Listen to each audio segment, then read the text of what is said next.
Did you ever think you would make it? I feel I'm so close I could taste sweet victory. I know this life meant for me. Yeah, why would you bet on Goliath when we got bet David? Valuetainment, giving value's contagious. This world of entrepreneurs, we get no value to haters. How they run, homie, look what I become. I'm the one. We'll figure it out. Yeah. By the end of the show. Yeah, I think we'll figure it out by the end of the show.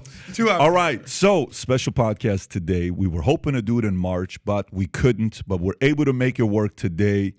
And a lot of people online would say, Pat, you got to get him on, Pat. You got to get him on. It'd be great. Be a great conversation. Finally, we make it work.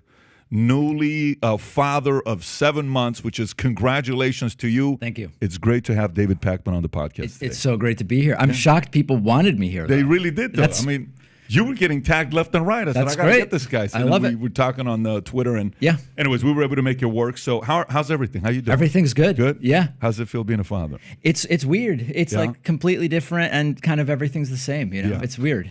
And Biggest shock, meaning like, oh, I didn't expect this. I thought maybe like 2 or 3 diapers would be enough for a few months. You need way more than 2 or 3. Rookie move, bro. So what's most expensive cost that you're feeling? Well, the most expensive one was the night nurses at the beginning. Because as you know, my audience knows, my girlfriend ended up back in the hospital after the delivery, and it was me at 2 weeks.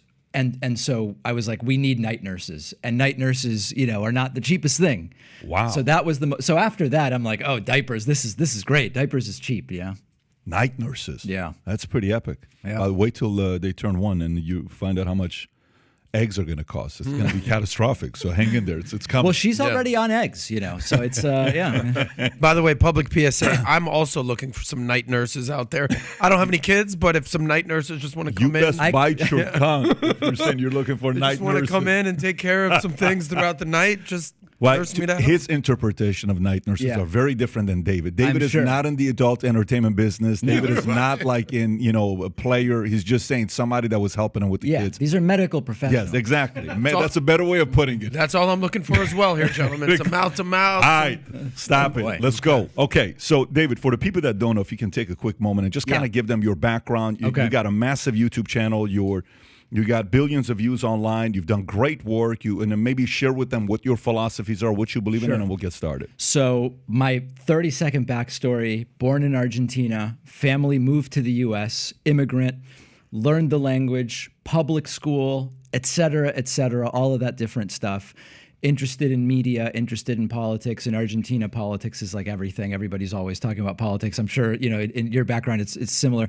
And eventually started this community radio show podcast when I was doing undergrad. Had the fortune that I could just kind of try making it a job while a lot of my, classmates ended up having to get real jobs that were not very good. And it worked, fortunately. I think it was a combination of timing and the opportunity and the fact that I had a situation where I could just, let's see if this thing works and I can avoid having to get a real job. And then it combined with when YouTube was blowing up and podcasting and all these things. So my show is it's a left-wing, progressive, call it, whatever you want, sort of podcast. And I'm sure we'll get into my philosophy more specifically. But that's the space I occupy. And we talk news and politics, do interviews. I've done over 1,500 interviews on the show. And that's the thing now. We're multi-platform, YouTube, Facebook, Twitch, podcasts, etc. So look, my biggest challenge with you is I think you go a little overboard when it comes on to supporting Trump, and I think it's inappropriate. I know, yeah. Honestly, like it's a little too much. Like seriously, I know people who are MAGA people who love him, but you not like dude, me. you I know. up your game. Yeah. How did your infatuation with Trump get started? I just think his hair and his physical prowess and strength is so incredible. His golf game is unbelievable. Yeah. And I consider golf a proxy towards basically everything in life. If you're a good golfer the way Trump is, then you're good at everything, really. I mean, that's the best, some might say. But by the way, do you miss him? Be honest. Do you miss him? So there's... And a crazy question for you, just a crazy question for you. Like for me, you know how CNN ratings just came out, and ratings, I don't know what the numbers was. We'll get into it here in a minute. Worse in 9 years. I don't know what the numbers were. But if you can pull up the article, worse in 9 years, right? So do you think, like, you sit there and you say, like for comedy, like comedians, a great comedian maybe can make fun of everybody. Yep. Okay. Schultz, he can do anybody. Chappelle can do anybody. Rogan, these guys can't do anybody, right? But sometimes like the market needs a good president to make fun of. Yeah. Right. So, there's a lot you can do with Biden, but there's a lot more you can do with Trump. Oh, absolutely. Right? And he's so funny in spite of himself. Yeah. And sometimes he'll say one thing, like he'll call, the CEO of Lockheed, Marilyn Lockheed, but that's not her name. Her last name is not the name of the company. That's funny in the moment. But Tim Apple. Tim Apple, right. But there's these arcs. I said Tim Cook. You pretty much said Tim Apple. There's this arc, like, for example, where Trump weirdly gets obsessed with toilets during his 2020 campaign. I don't know if you guys remember this, but he would go to rallies and he would go, and they're turning down the flow on my toilets. You're going to have to flush toilets 10 to 15 times. And I'm thinking, what is Trump doing with a toilet where you need 10 flushes, right? It's weird, but that's just the first piece. Love it, though. So then Gotta love those toilets. on election night, when he talks about how he really won, which he lost, by the way. Yeah. He says there were massive dumps in the middle of the night. And you're like, 15 flushes, massive dumps. And then later, Good for you. That was good. Later you find out he was flushing documents down the toilet. So you're like, going back a year, that's funny. the reason the toilet, he was so concerned about toilets. He's flushing documents Himself. down. It's a huge story. So how do you handle the whole, but even for yourself as a content creator, do you miss him as a like, would you selfishly, forget about politically, of course you don't want him. You would have probably had Bernie over Biden, I would assume, maybe somebody else. Who would have been your guy if you had your choice? Yeah, I mean, I think Bernie is the closest when you look at policy to me, but I've been very critical of the way Bernie runs his campaign. Bernie talks about he's a socialist. I'm not a socialist, and I don't actually think Bernie ran on a socialist platform, but we can get to that. Interesting. But I've said to my audience, Trump was great for shows like mine. There's no question about it, right? Like speaking, if I was voting not for what I think is best for the country, but what's best for me financially, of course Trump was a gold mine. There's no question about it. So who did you want? Like if you were to say, like today, you have your choice on who can be the president, who would you like? It's the reason I'm going to answer the question, but the reason that it's a hard question to answer in that way is there's policy and there's who could win, who would be good at governing, who understands how to make compromise and sort of how politics is done. Mm-hmm. So I think there's a ton of really interesting people that do well in all of these areas, and I'll give you a few names. And this is now for my audience because if what I'm about to say, they'll say you're just the insult in my space is you're a lib, meaning I'm not progressive, enough. I'm not left enough. Yeah. Right? Okay.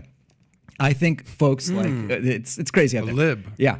I think the people that are striking the right balance right now between policy and rhetoric and ability to actually be good politicians are people like, and this is going to be crazy, okay, Gavin Newsom, Pete Buttigieg, Stacey Abrams, Katie Porter in California. I think these are really interesting folks who I don't necessarily agree with them on all policy, but I think they bring a few things that are important. They're younger. Right now, I think there's a problem where it's sort of like old guy after old guy after old guy on both sides. We're seeing this to a degree, so I like that.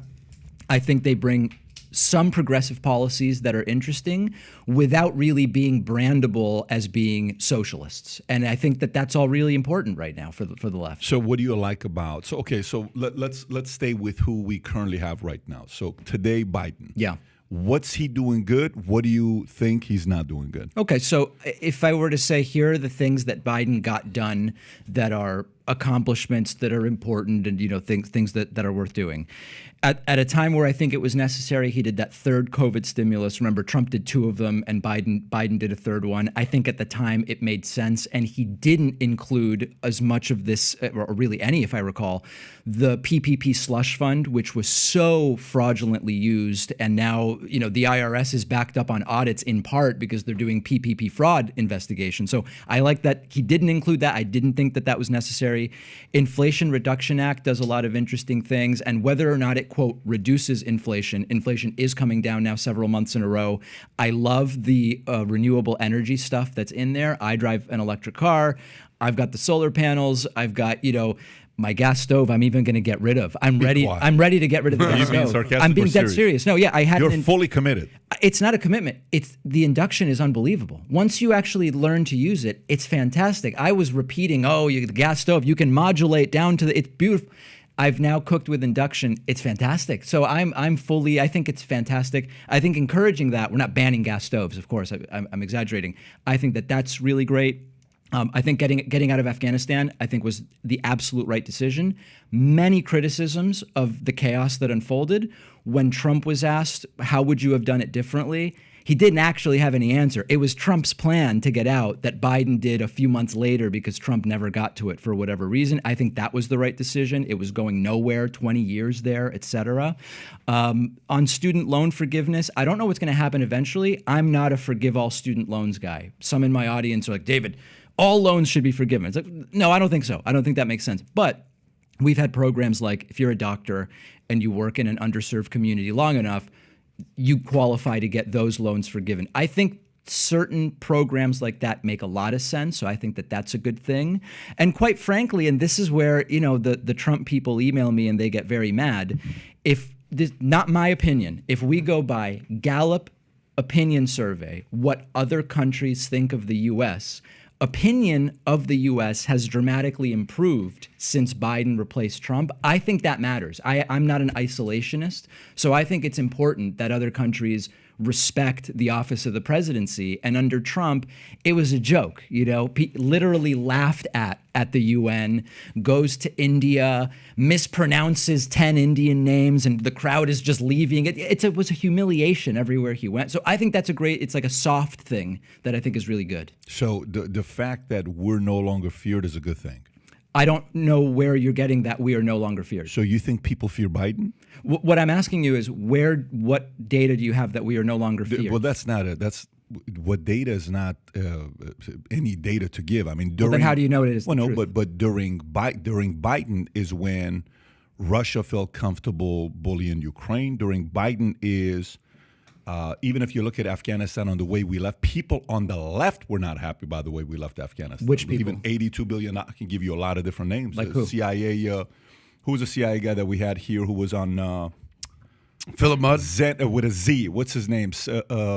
Matt Zeller. Matt Zeller, CIA agent who was on MSNBC. He called him out. He was on MSNBC with. But that's one person, right? No, but there's a lot of them though. If I actually Yeah. pull it up and if I do the Google search on it, I'll find plenty of names from their own side. Let's do it. That's fine. But I think one important thing to back up is you first kind of gave me what's not really a very fair question. You go, are you not worried that the U.S. is no longer feared? So you're saying they don't fear you? Hold on. Let me finish my response. Okay. Yeah. You first presented to me, and these are a lot of conversations go like this. You present to me, is it not a concern to me that the U.S. is no longer feared? And I said, well, where are you getting that? Where's the data? You go, there is no data. So let's first start with. What I said is it's not the fear. I didn't say there's no data. You can't pull data, meaning you can't find data on fear. Then how do you know that's fear the is case? action? Fear is action. Did during Trump Russia attack Ukraine? No, that's not. Yeah. What happened with Palestine and Israel? What happened? What happened? They came together after 20 some years. What? What are you talking about when you say what? What are you talking about? Hold on. Well, he moved the capital to Jerusalem, is what you're saying. So let's. I don't know if there's been peace in the Middle East or anything like that. Has there been any progress on peace? Very limited. It wasn't the capital. Did moving the embassy? The embassy. Hold on correct, a second. Let me ask the question. Did moving the embassy from Tel Aviv to Jerusalem get us closer to peace, or did it get us further away? Do either of you guys know? I don't know if you've studied this issue. There's arguments on both ends, but it has not led to peace and prosperity in Palestine, correct? Did Trump promise, there's a very critical, clear question. Did Trump promise that Jared Kushner would solve the Israeli-Palestinian conflict during the first term? That's just overreach. a yes, no. Did he promise it? I don't know if he promised it or promises made, promises kept. He was assigned to that duty. And did it happen?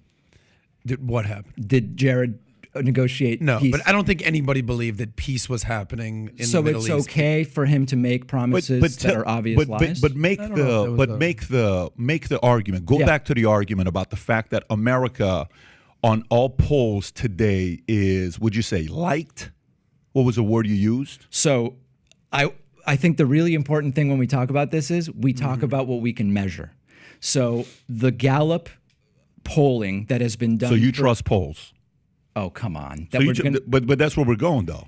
There are lots of different. I trust certain polls too, but I'm saying, so you trust polls? If you say, do I trust a Rasmussen Republican primary poll 18 months before an election, I would say that's not very valuable. I don't think that's valuable. The Gallup public opinion sentiment poll that has been done over many, many presidents in the same way, I think that's a pretty good poll just to give a sense of how the world feels about the American president. I have no reason to distrust that. There are other polls where I would have a specific reason to distrust. But we're kind of going like 10 tangents here. I think if we want to talk about, am I upset that the U.S. isn't feared, since you brought that question forward, the appropriate thing would be for you to give me the data. But no, go back to what you said. You said U.S. is what? You said you like the fact that U.S. is liked more today under Biden?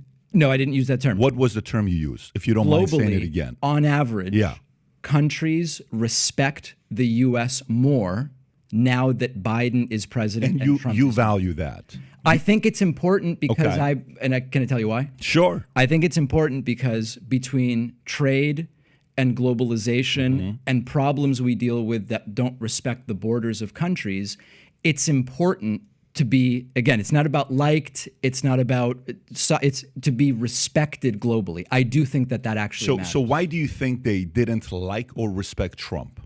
Let's see what you're going to say with that. Why do you think? Tell me. The guy's a joke. He is. Yeah. Okay. Tell us why.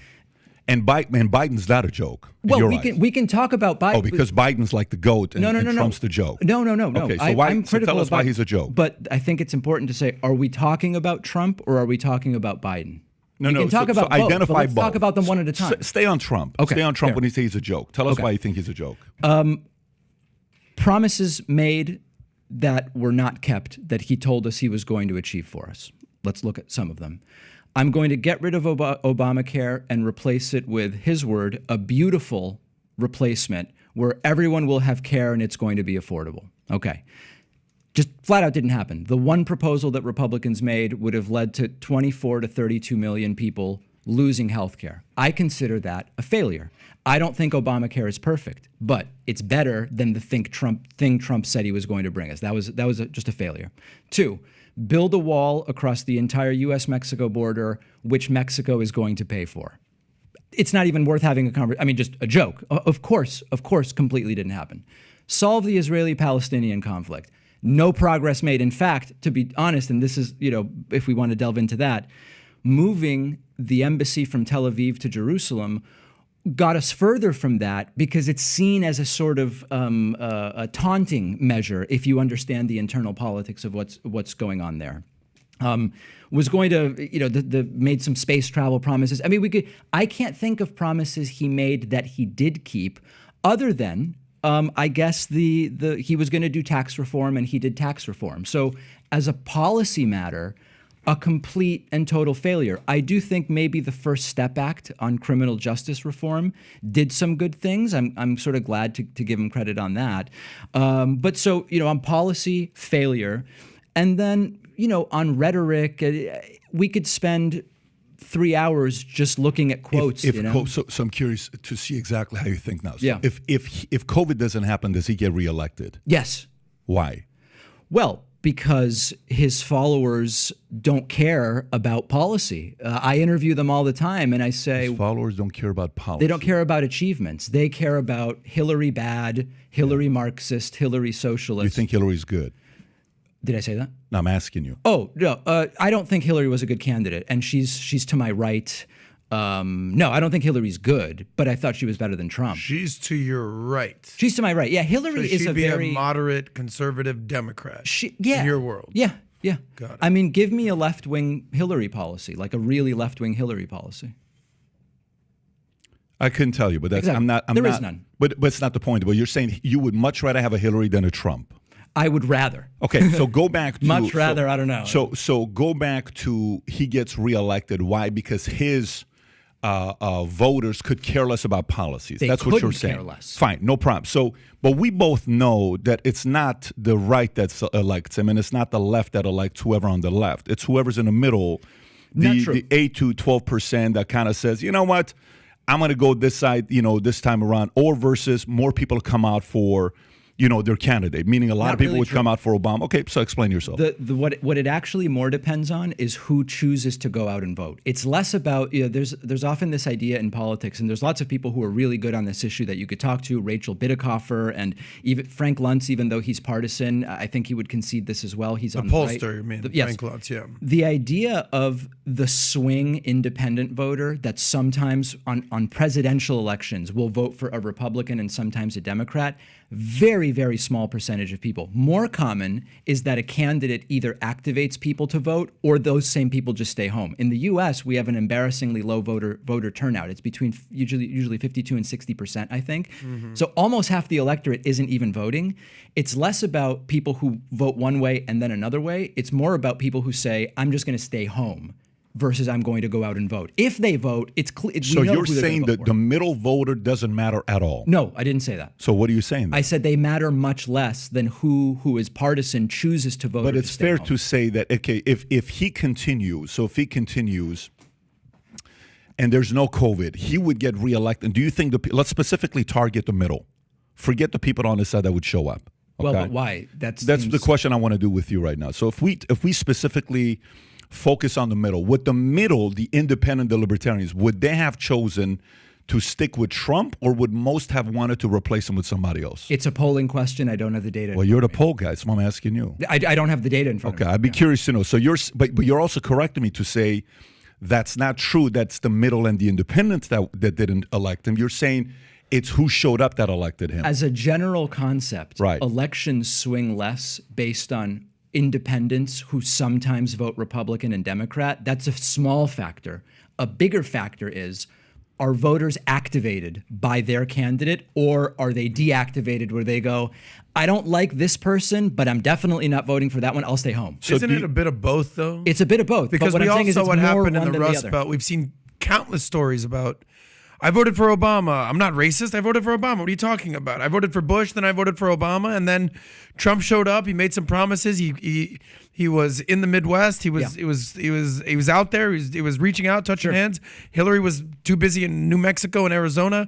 I decided to vote for Trump. I was sort of done with Trump. Now I'm back on Biden. Yeah, we see so many stories like that, though, these independents. That's an anecdote. And so I think anecdotes are fine, but one of the things that is important is to zoom out from anecdotes and to look at the broader data.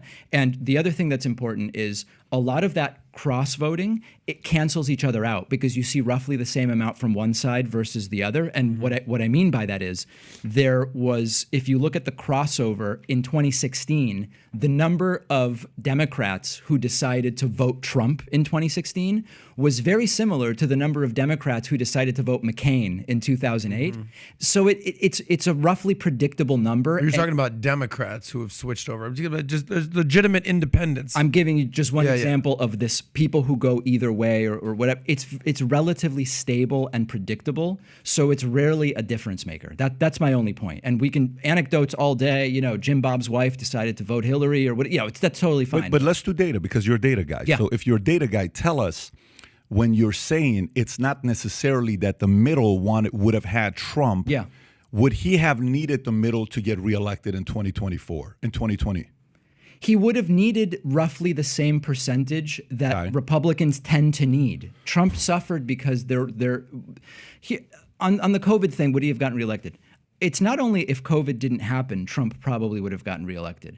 I think if when COVID started, instead of Trump saying, we have 15 cases, soon going to be 0, do flu vaccines work on COVID? What about bleach injections? All that stuff. If instead of that, Trump said, hey, you know what? We're the United States. We're going to deal with this better than anybody else. We're making MAGA masks. And by the way, 50 cents on every dollar will go, his normal fundraising scams, right? Do the scams, but do the MAGA masks. And if he said, we're going to be absolutely the best on this thing, he wins. We saw it in New Zealand. We saw it in other places. It was a missed opportunity. Now, I think it was just a miscalculation in the sense that somewhere Trump probably thought it was really going to go away. I don't know who was around him. I don't know by Easter of 2020, right? I mean, okay. So I think Trump, even if he had just done that, and because we saw. Why though? Why would he have? Why would why would the independents, the ones in the middle who are, let's just say, slightly more reasonable, and they're willing to say, I don't like this guy on the left, I'm going to vote right. I don't like this guy on the right, I'm going to vote left. Yeah. Why would they have still chosen Trump over Biden? I have no idea. You'd have to talk to them. I just don't know. But you're given your arguments, and so your arguments you're given is you're talking about polls like Biden because America's more respected under Biden than Trump. Okay, so that has nothing to do with American voters. We're talking about people in other countries. But totally get it. Yeah. But when you say something like that, the voter says, "Oh wow, the world respects Biden more than they respect Trump." Sure. Okay. Somebody may say, well, maybe because, anybody who was an enemy of America hated Trump because Trump would, deal more directly with them than Biden would. Biden, you can't necessarily see him. He doesn't look like a leader. He's not an Obama-esque. He's not a Clinton guy. Biden doesn't come across as a strong leader. But you're saying he's more respected than Trump. Great, no problem. Okay. So then I go and I ask you a question and I say, if COVID doesn't happen, does he get reelected? Yes. Why? You say because more people show up. This whole narrative about the fact that you need the middle voter to tip them, that's not true. It's how many people show up, and it's his people because his people don't care if he gets anything done. And that's what you said. That was your narrative, right? Yeah, that's what you said. Those were your words. Some of those words mirror the things that I said. Yes. Okay. So it activates, which means so Trump's voters. So give me. When you say I speak to a lot of these Trump voters, there's obviously a lot of animosity in you. You have a lot of resentment or animosity towards them. I don't know why, but you seem angry and upset towards Trump. I mean, your comments like, towards Trump is boom, voters are this, voters are that. Well, I think to you, the problem may be with that. I have to interrupt that. But I get that. So what is, and you can answer all those questions and I'll give you your time. I'm not remembering all of them, but I'll try to write them down. What is the DNA of a typical MAGA voter in your eyes? There's not any typical DNA. I think there's basically 3 primary categories of people that vote for Republicans, and Trump introduced a 4th. Fair to introduce these 4 categories? Break it down for us. For us that, we don't have your intelligence. Well, it's not about intelligence. Yeah. And I don't know if you're being sarcastic. It's not about intelligence. It's just about have you researched. This is your world. Okay, so this is your world. So tell us what you think about the 3 and the 4th. With your intelligence, imagine what you could do if you looked up the things I look up. That's really the incredible. Yeah. Okay, no. So in all seriousness, 4 basic groups. Pre-Trump, you had 3 groups. You had sort of pro-business, low-tax right-wingers, people like Mitt Romney, basically. Romney maybe isn't a little bit of an exception because as a Mormon, he has some socially conservative views, but you've got like your Romney type who's concerned with let's not overregulate businesses, let's not have taxes that are too high, let's create a good business environment. As governor of Massachusetts, that was sort of his idea, and that's a very blue state, and he did well. So you've got like your Romney types. Traditional, low-tax, limited government. Yeah. Not Republican, not extreme millionaire, not extreme right on social issues type people, not particularly homophobic, for example, or okay.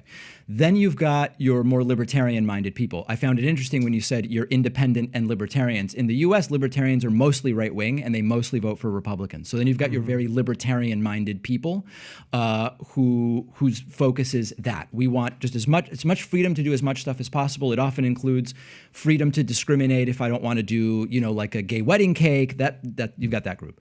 You then have evangelical and religious voters whose primary things are less economic. So what was your second one? Second one is libertarian. Libertarian. Mm-hmm. Okay. Third, you've got your evangelical religious Mike Pence voters. vote, if you will. More the Mike Pence vote, people for whom abortion and gay marriage and more recently, trans stuff, that's really the most important. They'll go with the economic stuff, even though it's actually often not good for them. And you started to see this under Reagan a lot, where these religious voters, they went with Reagan, even though economically it wasn't the best thing for them. Those are typically the 3 groups. You hear the common term, they're voting against their interests because they have social ideology that they gravitate towards. So you've got those 3 groups.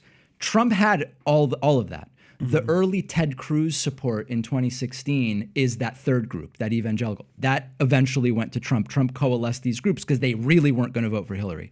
The 4th group, which Trump kind of created, is people who were not at all engaged with politics before. They didn't pay attention. They knew Trump as a celebrity. They didn't really have a political identity. They were disaffected. They weren't really participating before. So 4 is his personality, is what you're saying? Yeah, Or yeah. They got brought in you specifically. said he introduced that? That's been around for a while, though. He introduced what? You're saying Trump introduced the 4th. You said typically it's 3. Oh, yeah. But Trump introduced the 4th, or Trump has the 4th? Trump is. Activated Trump the 4th. activated this 4th group, which was people who were not in any of those 3 categories I mentioned and got engaged in politics for the first time because they heard Trump say something that they liked. Either Give some examples of those type of. Are you talking about West Virginia coal miners or people in the deep red South?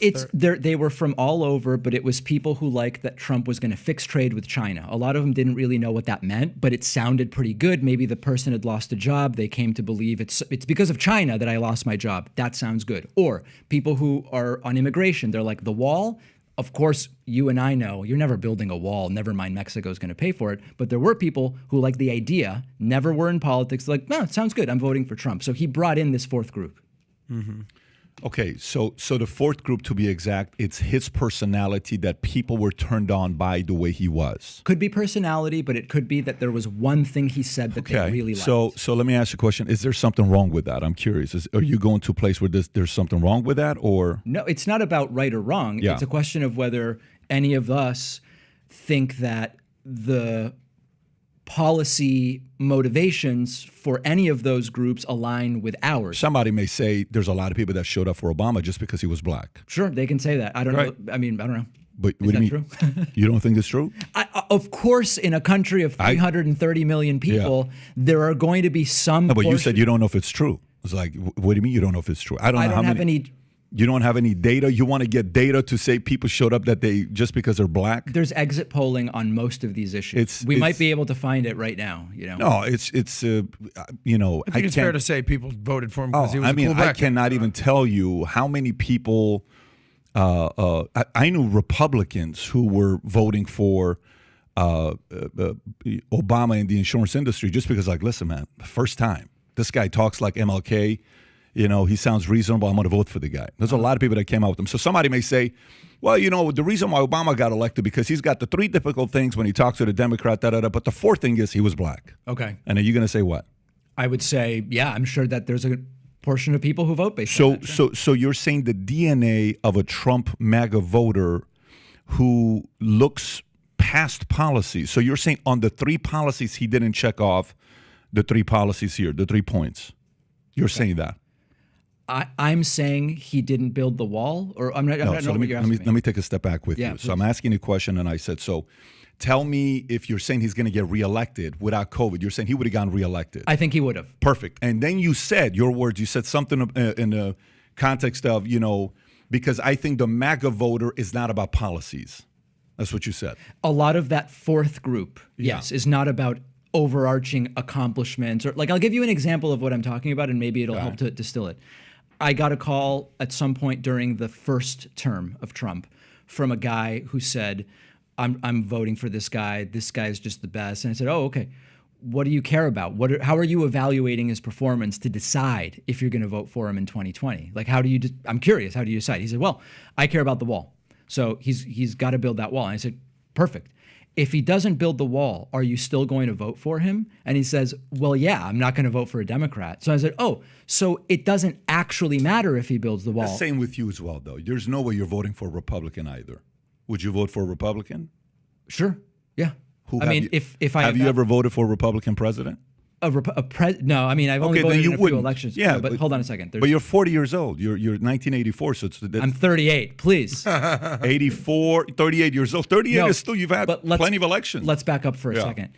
There's 2 questions. Would I and have I? I've only voted in a few presidential elections. You've had plenty of chances. Well, but who would I have voted for?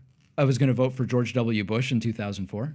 No. But it doesn't matter. The point is, when you're calling that guy out, you're the same as that guy. No, I'm not. Okay, so tell me a Republican you'd vote for. I think you're missing the picture. I think what is it, though? The point is, he made a claim that he was going to make a vote depending on policy. And when I then said, so if the policy fails, you'll vote for someone else? And he said, no, actually, the policy doesn't matter. That's the difference. I'm not making that claim. Yeah. Okay. It's a completely different thing. I mean, the same can be said to take one example of a story of a person who sounds like an idiot, to say that and then categorize everybody in Trump I'm is not. selective hearing. To say That's not what I'm doing. that's selective for you. Well, you are kind of doing that. You're saying here's a Republican voter who you ask, why are you thinking about voting for Trump? Oh, because he's building the wall. Then you said, if he doesn't build the wall, well, I would never vote for a Democrat. Well, do you care if the wall ever gets built? No, I don't care. I'm going to vote for him anyways.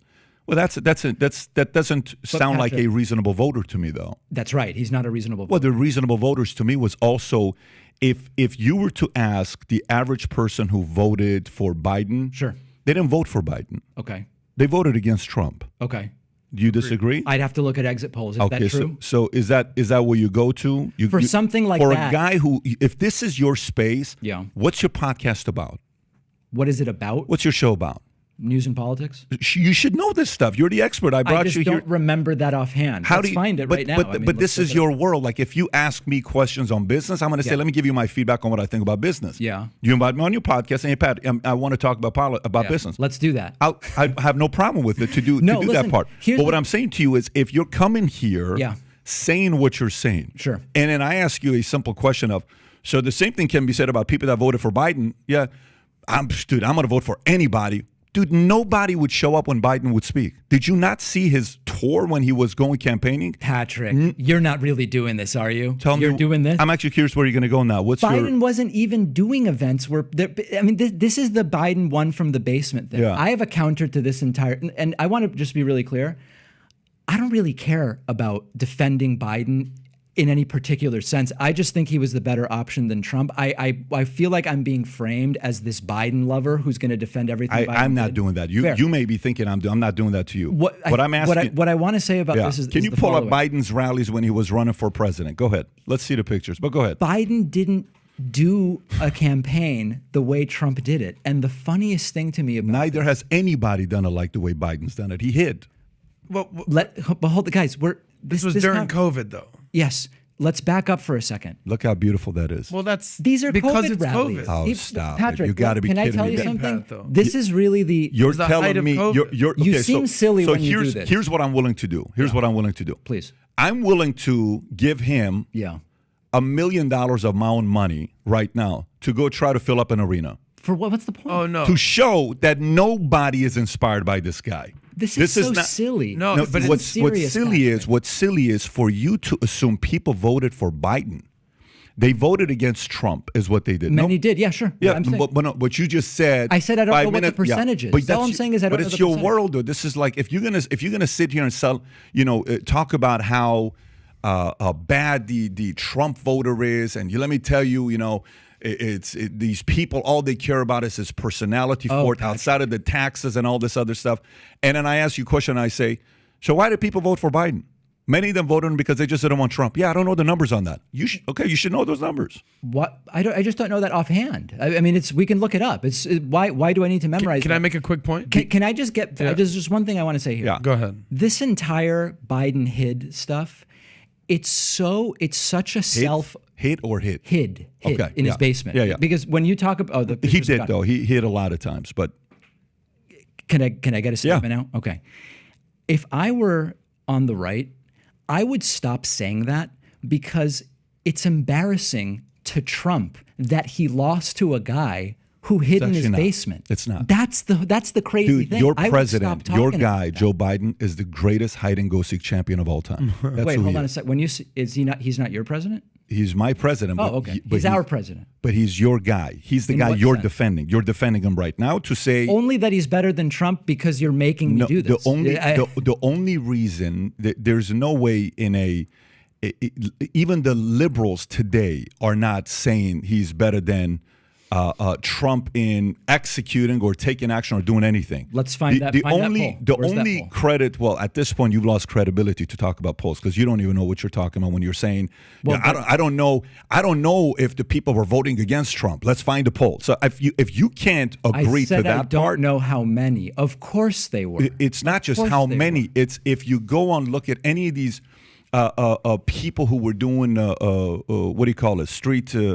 when they're going talking to people Street and they're interviews? yeah, it's like, hey, so tell me, who would you vote here? Trump's the worst. I would never vote for him. People didn't want to vote for this guy because 99% of the media, everybody was sitting there bashing him nonstop. By the way, same thing's going to happen with DeSantis. Yeah. Same thing happened with Bush. The only Republicans Democrats like is ex-presidents who are now painters. That's the only Republicans Democrats like because they're no longer a threat. Okay. Trump's a big threat. So for you to say, well, we now have respect around the world. Yeah.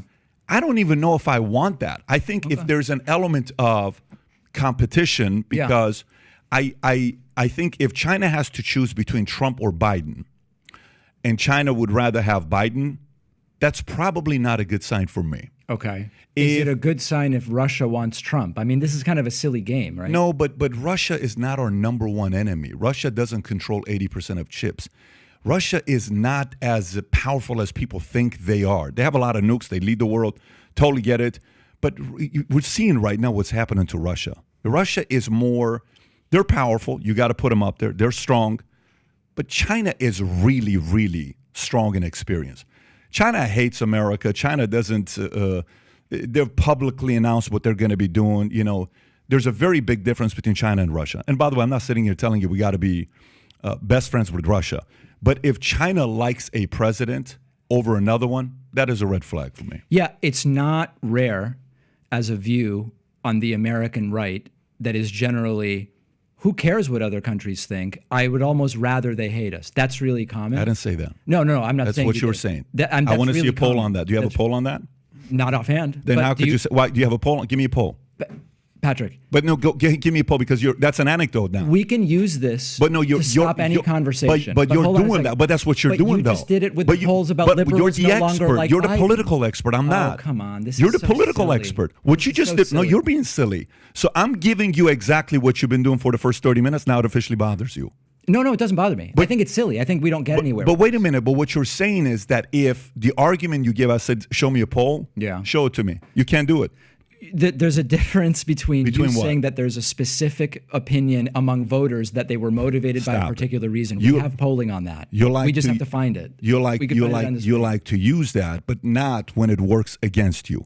Yeah, I didn't say hate. I'm not a hate guy. If I was a hate guy, you wouldn't be here today. I didn't say that. No, you said most Republicans would prefer if other countries hated us. You're assuming. I didn't now. say most. Run it back. Wait, you didn't say what? I didn't say most. You said I what? said there is a contingent on the right, Right. that actually is emboldened by if they How don't like. small of a community is that? Don't know. So you're going to take the exception? Are you going to make that argument? Oh my God, Yeah. Patrick. I'm verklempt. Yeah. You and I both. You and Linda Richmond. We're going tangent where we can't really drill down on any one issue. I'm saying to you, hate is not. If I had hate, I would have not had you on. I didn't I would've- ascribe that word to you. You said, I said fear. I said fear is what I Earlier in said. the show. No. What I mean is, if China prefers any president, Yeah. for example, if McConnell is going to be president, Yeah. and China wants McConnell over, let's pick I don't know, over Tulsi. Okay. I'm not McConnell. Okay. If China wants pick what is her name, Liz Cheney? If China was Liz Cheney over Pete Buttigieg, I would be hesitant there Okay. because who is the number one enemy? Who is the number one enemy? I'm actually curious what you're going to think about that. I don't know polls. about This the is a term- part that I'm not asking polls. I don't know about the term enemy. I mean, I think in terms of adversary, I think it's Russia and China differently in different ways, as Okay. you talked about. We depend way more on China for goods that we enjoy being cheap because they're made in China rather than here. I agree. That confers huge economic power to Okay. China. Russia, in a different way, yes, it's the nukes. Yes, it's the more unstable leader.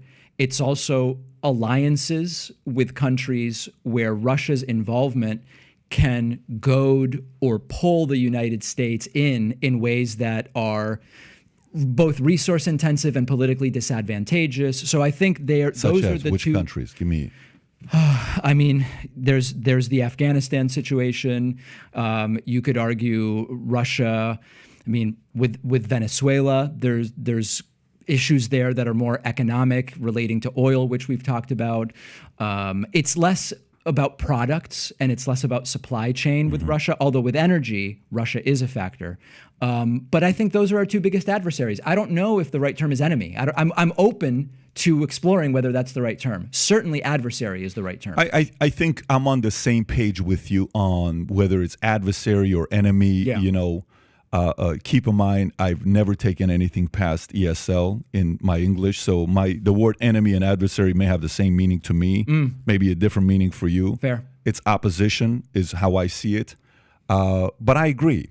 But the part for me is if a country is overly comfortable with one and is afraid of imposing pain on them and kind of backs off a little bit, I want to know a little bit more. Do you apply that to every country or only the countries you're concerned about, like China? And what I mean by that is, I'll give you I know an what example. you're going to go to Russia No, with Trump. No, Go ahead. forget about that. Yeah. I'm just saying, if Denmark prefers Liz Cheney over Pete Buttigieg, does that influence your thinking? Not necessarily. Okay, fair. Yeah. So what I'm getting at is, you're concerned not in general with the opinions. No, You're I'm saying my domain is main enemies. Denmark is not somebody. We don't wake up in the morning worry about what Denmark. That's why I asked the question. Yeah, and Denmark has never publicly said by 2025 we're going to be bigger than America and we're going to do this.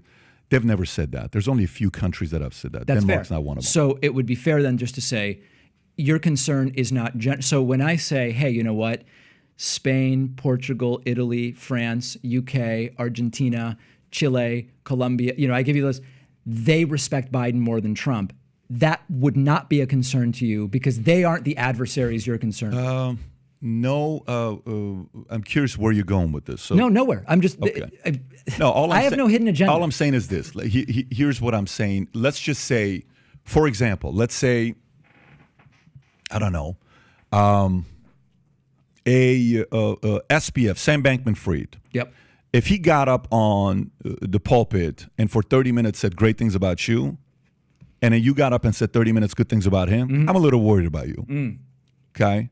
So I sit there and I'm saying, interesting. I get the concept. Yeah. Yeah. That's all I'm saying to you. Okay, it only applies because it's Sam Bankman-Fried, right? Of course. If, Kelly, who brought me in here, said great things about me, that you would have a different opinion. She's not an enemy. She's not an adversary. Correct. Yeah. Okay, that's fair. So really, there's this small list of countries where you would say their opinion is a concern to me. I'm actually really curious where you're going, though. Just to say, it's not you acted as though the general reality. No.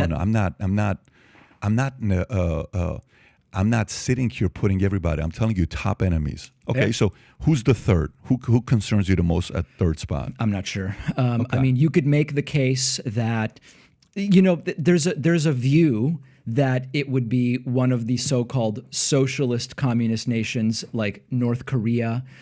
People talk about, among the American right, there's big concern about Cuba and Venezuela. I don't really share that concern. I'm not a supporter of either of those regimes, to be clear, and I'm glad to talk about that, but I don't really share that concern. I think third actually is more difficult to say. Iran. Yeah. Iran is a concern, not economically, but it's basically all focused around nuclear weapons and the possibility of seeding terror. So that's a very different situation than Russia and very different situation than China. With third, it really depends on the politics of the person that you ask, and I kind of keep an open mind on that. David, why are you not a socialist? Why am I not a socialist? Well, you say you're not a socialist, unless if you are. No. Okay, so tell us, why are you not a socialist? I'm not a socialist because you grew up in Argentina, right? Yeah. Okay. I was 5 when I moved to the U.S. Yeah. But I mean, like some of your family, they're supporters of socialists. Like who? Your mom supports socialism or no? No. Where did I get that? There's an article that says about your mom supports socialism. In Argentina. Yeah. In the 60s, when my parents were kids, among the Jewish community, there were lefty socialist Jewish groups. They were sort of like nominally socialist, and they were cultural and et cetera. And my mom certainly was part of that when she was 12 and 14. But no, my parents aren't socialists that today. doesn't mean anything. I'm just because my mom's a communist. Yeah. So No, I'm saying I'm just curious of where that came from. Why are you not a socialist? I think that the market is a fine way to direct resources in the vast majority of areas, whether it's sneakers or automobiles or cell phones. I think that that's absolutely a fine way to direct resources. I see it as an authoritarian imposition for a government to come to a business owner like you or like me and say, you must socialize the ownership of this company. And I'm against that. I don't see any reason for that. I don't see a legal basis, and I don't see a moral basis for it. What I am okay with as a capitalist, right? So, and I know I saw your conversation with my friend Kyle Kulinski, and it seemed like you guys were talking past each other a little bit on social democracy versus socialism or whatever. I consider myself a social democrat, sort of in the mold of Denmark, Sweden, et cetera.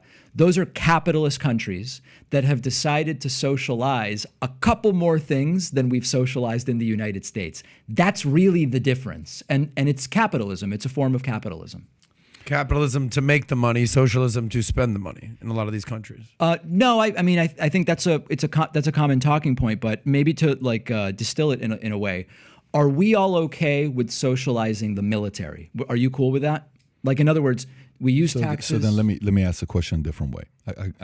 So it's funny to me, just the way a lot of people on the other side are funny to you when somebody says I'm not a socialist, but then they defend socialism and go straight to military and how much it costs and how much money spent. That's not the direction I was going. I'm just saying. But it's not fair to interrupt something go with ahead, a rebuttal go for ahead. what I'm not doing. Go ahead. Okay. Are you okay socializing the military in the sense that we have one military run by the government, our taxes pay into it, and it's centralized, and that's the military? There aren't a bunch of different, there's not, Patrick's military, and if you want to pay taxes there, and that military might have different goals than the military in Texas, or that would be crazy, right? We socialize the military. We have, everybody pays their taxes. We have a federal military. Fair? Keep going. Do we have that? Keep going. We can't make progress unless we establish where we agree or where we disagree. I'm curious to know where you're going with this. Well, but because you said that's not the argument you're making, so I'm curious to know where you're going with the that. argument I was going to make was not that we spend too much on the military. Okay, so I'm curious what you're going to say. Are you okay with the military being organized the way it is? We pay taxes, and then the military has centralized command, and that's the way it's organized. Is that okay with you at the federal level? That's the current system that we have here. And does it bother you, or is that okay? Does it bother me that we have I don't even think we have at this point, but we can have a strong military that prevents future wars for somebody who lived in Iran and went through war for 10 years with Iraq and experienced all that? Yeah, I'd like us to have a strong military. Okay, and you're okay with it being run the way it's run. We pay taxes. I don't think we're running it well right now, so I don't know what you mean by that, but I'm not happy with the way we run it today. These aren't trick questions. I'm curious to know where you're going. Let me give a different example. Yeah. Are you okay with the fact that the fire department is socialized, usually at the municipality level? I am. You're okay with that? Okay. Are you okay? Because it's community, because it's where you live, yes. Fair. Are you okay with the FAA being socialized in the sense that the air traffic control is run by the FAA? There aren't all these different air traffic controls where here's a couple airlines that use one and then here's a couple airlines that use another. We have the FAA, they run ATC. This is what keeps planes from running into each other. Our taxes go into it. It's socialized. Is that okay with you? Socialized means we are distributing the cost among the people and giving centralized control to that entity. Is it okay? Am I willing to spend a portion of my taxes? Not my question. For that? Yes. Okay. The difference between where I think you are politically and someone like me is I'm okay socializing a couple more things, okay? So it's really where these conversations go off the rail with allegations of socialism and whatever, you just said you're okay socializing a number of things I mentioned, and there's more, right? We could say, are you okay with like the VA? That's a socialized medicine. I don't know if you're okay with the VA. Maybe you are, maybe you're not. You and I agree on socializing a whole bunch of stuff. I want to socialize a couple more, and otherwise everything's the same. I don't know that makes me a socialist. Let me ask you a question, David. So, out of every dollar you make, what are you comfortable being taxed on, like being taken away? It depends what I get for that. Can I give an example? Sure. Okay. My willingness to be taxed would be greater if, for example, my or my daughter's college education were paid for by those taxes. So in a vacuum, it's really hard to answer that question because it depends what we get. Okay, so let me continue with these questions. Please. So, who do you think makes better decision for your daughter, you or the government? What kinds of decisions? School. What kind, like college? Let's just say if you pay me, I'm the government, but I'll choose which school she can go to, versus you don't pay me, the government.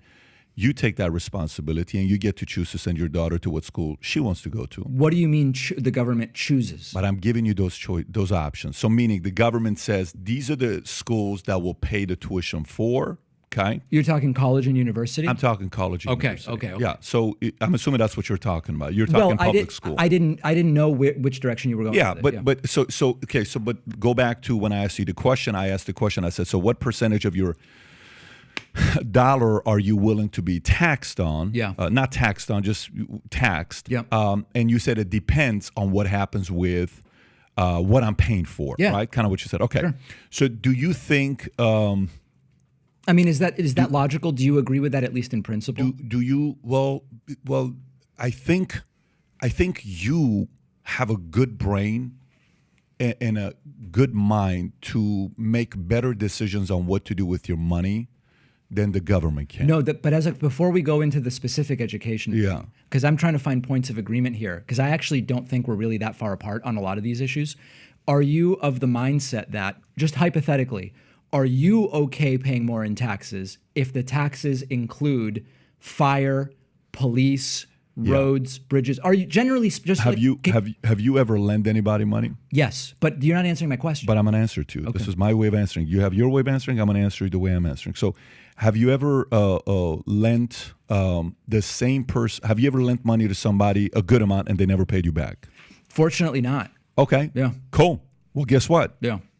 I feel the same way you do about giving money to the government because they haven't had a good track record of doing right things with my money. It sounds like you're saying the opposite. I'm saying I have not had an experience. Well, but you're wiser. Good for you that you haven't had that experience because it sucks. But here's the part. Have you ever lent your car to somebody and it didn't work out for you? No.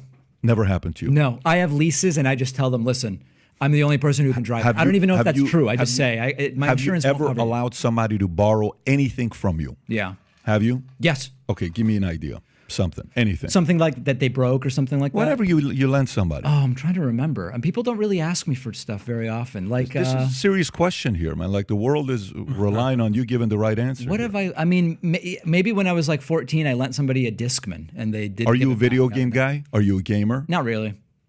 So what do you do for fun? Bike, read, travel. You ever lent a bike to somebody? God, no.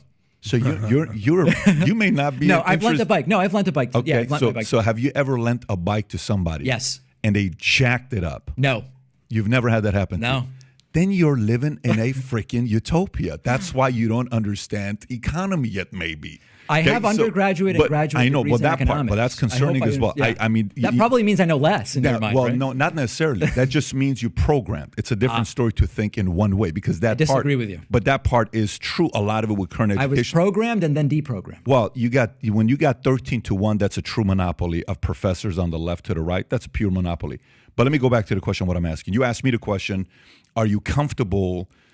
As long as what they do with the money. That wasn't my question. What was your question? My question was, as a general principle, Yeah. are you okay paying a little more if you get more? Same question. In my eyes, it's the same thing. Here's why the answer is no. Oh. Okay. The reason why the answer is no, I love your sarcasm. The reason why the answer is no is because if I give somebody a relative $1,000, Okay. it's the last $1,000 you're going to give me. I'm telling you, bro, I'm going to pay you back $1,500 in 2 years. Yep. Never get it back. Okay. 2 years later, you come back to me. Hey, this time give me $5,000, but I promise you, I'm going to give it back 10 grand. Yeah. Okay, here you go. 2 years later, he comes back up. Dude, this time I'm asking for 10, but I'm changed. Right. I'm good, bro. Trust me. I'm a changed man. Give me the money. I'm going to fix it. If you give it the third time, you're an idiot in my eyes. We keep giving money to people with zero accountability, and we just keep saying, here, go spend this money. What money are you talking about? $1.9 trillion. But money for what programs? Any programs that we're giving money to that there's no accountability for is being wasted. Any one of them. But name include one. Military. Include any of the entitlement programs that we have. Like which one? Include welfare. Include food stamps. Include any one of them. We can pull it up and I'll tell you right now any one of them. But what I don't understand is, what do you mean by there's no accountability? Can I give an example, please? Because I think what you're trying to say is the fact that you don't know where I'm going with this is an issue. Well, because so what you're saying is you know exactly what happens with the money when you give it to when you pay taxes? No, I just don't understand what you're talking about. You really don't know what I'm talking about. Let me give you some examples. Can I just give one example and then we can open this up and you guys can have fun doing what you're doing? What I think you are saying is fool me once, shame on you. Fool me twice, shame on me. And I think what Patrick is alluding to is the fact that we are now at $30 trillion in debt. Okay. And the fact that we keep piling on this issue of like, I get it. We all need military. We need the police. We need the firemen. We need all these social systems. We need a social safety net. We need welfare. We need Medicaid. We need Medicare. I think what his point is like, at what point is enough enough? Now we want to pile more stuff into our storage unit that is already filled to the brim, and we're going to keep piling and piling and piling more. And at what point is he saying, can we stop funding the government this way? Because it's not a good look for us, because we're at 31, 32, 35 trillion. And what he's saying, I think, is like, we're going to have to make some cuts and make some adjustments. Okay. And you're saying, let's double down. Let's keep adding some to this stuff. I didn't say that. No, I'm like, you want to add more systems, you said. I think you said I want one or two more. No, but wait a minute. You really didn't understand what I just said. Did he not understand it, or did I not? I'm asking you. I want to get to just a very specific example of a specific program that you're displeased with. Buddy, anything. So you're against all government programs? I didn't tell you all government programs. So which ones are you against? If you give money into programs that you're coming out saying, hey, we're going to spend $88 million for this. Okay. If you want me to pull it up and we can go through expenses and tell you which ones works and which one doesn't, we can do that as well if that's what you want to do. But if you constantly come to me for more money, let me just put it to you this way. Yeah. What does it mean when a company or an individual is in debt $200,000? When a company or an individual let's just say I'm in the $200,000. Okay. And it was $100,000 5 years ago. Okay. It was $50,000 10 years ago. Yeah. It was $10,000 15 years ago. I come to you for another $50,000. Right. Should you lend it to me? Probably not. No. What are we doing? What are we doing? We're lending our taxpayer. It sounds like you're analogizing. But we're lending our taxpayer money. And we keep getting into more and more and more and more in debt. If the government was an individual or a corporation, I don't understand why investors keep giving this government more money when they have no cash. The critical answer is the government and countries are not like households or companies. That's the difference. It's not analogous. That's not true. Analogous. That's not true though. So meaning it's okay for us to keep going into debt. That's okay. That's not what I'm saying. So what is different about it? It's important to have a balanced view that when it comes to, and what's crazy about this is, I'm not advocating for getting more and more into debt, right? Trump did a great job of it blowing up the deficit. The deficit, we still have a positive deficit. It's slightly lower under Biden. Notice I didn't say Republican or Democrat. I'm telling you, I'm not supportive of it, period. Presidents, generally speaking, increase the debt. But first make the argument on how different it is to give the analogy of personal household, that it's okay for the government to increase its debt, but not on the personal side. It's not a question of it's okay. It's not the same. And what I'm struggling with, Patrick, is that like everything I'm saying is just being relayed to me, usually interrupting me incorrectly. So now I'm having to clean up what you think I said to then answer the original thing. My point is the following. You said those three are different things. They are different Explain things. why. They are different things. Explain. With a household or corporate budget or debt, you at some point at the end of the day don't have any more recourse to carry the debt, and you either have to declare bankruptcy or you have to, all the things that you know. With a country, of course, If the economic growth becomes decoupled from the growth in the national debt, that is a problem. We've seen it in many, many countries. But in the United States, and again, I'm not saying who cares about the debt or the deficit, but I think we have to appreciate that there's a difference. If your economy keeps growing, if that national debt grows more or less in parallel with the growth of the economy, and it continues to be backed, you don't get to that day where there is the you're now being evicted crisis that an individual has. That doesn't mean, let me say this one more time. I'm not saying the debt doesn't matter. There are people who say it literally does not matter. I'm not saying that. Here's the question. Okay, so but let me kind of try to give the point of the example I want to give to you. Yeah. So what is a sign when an institution keeps increasing its debt? What sign is there? So if I keep getting fatter, is it because I'm a big bone person, or it's because I may have a bad diet and not exercising? What do you think? I guess it. You need polls. Personally, I forgot. You personally, No, I guess just- I'd have to ask your doctor. I don't know. If you're a small bone guy, you don't seem like you were big when you were. Have you ever been 200 pounds? No. Okay. No. So if you all of a sudden next time you come on the podcast, you're 250 pounds, You should would I be be worried concerned? about me. You should be concerned. So can you accidentally become 250 pounds? It would be a number of accidents in a row. Exactly. Which, by the way, you probably enjoyed your dinner. You probably enjoyed your food. Right. But if you came back 250 pounds, Yeah. as a friend or even somebody that's in the similar space that we're Yes. creating content, Right. should I off camera say, hey, bro, what's up? I would appreciate it if you did. Okay, Yeah. I should do. You're a father, you got a kid. Yeah. I'd like you to be around for your daughter. Thank you. Statistically, we're a better society when we are. Right. Okay. So if you come to me and I'm smelling bad, Yeah. I'm not shaving, I look don't have like the cologne crap, and I yeah. have nothing, and I'm getting worse week after week after week, should you question and say, Pat, is everything okay? I think so. Yeah. I think it's a good These idea. are fun examples. I'm This trying to is have just fun with so you. different but than no, what it's we're not. talking about. If a country yeah.